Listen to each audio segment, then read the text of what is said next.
Bienvenidos a este piso que está ubicado en la zona de Hornos Alcedo, una pedanía de Valencia, en Camí de Alabaut. Es un piso que está completamente para reformar y cuenta con 4 habitaciones, todas ellas dobles. Actualmente tienen armarios empotrados, pero el espacio lo tiene para poder reformarlo. Esta es la cocina independiente, caldera, aunque no tiene radiadores, tiene caldera. Y luego esto es el patio de luces con zona de lavadero,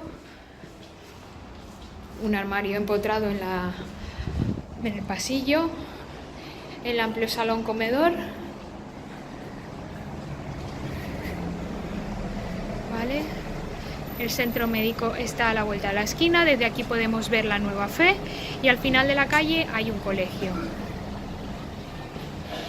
Y a esta última parte tenemos un par de habitaciones más. Esta es la principal,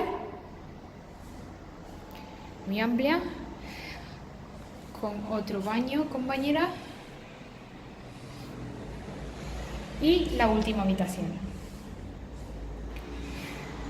Si estáis interesados en este piso, por favor, contactarnos por la web o llamarnos al teléfono. Muchas gracias.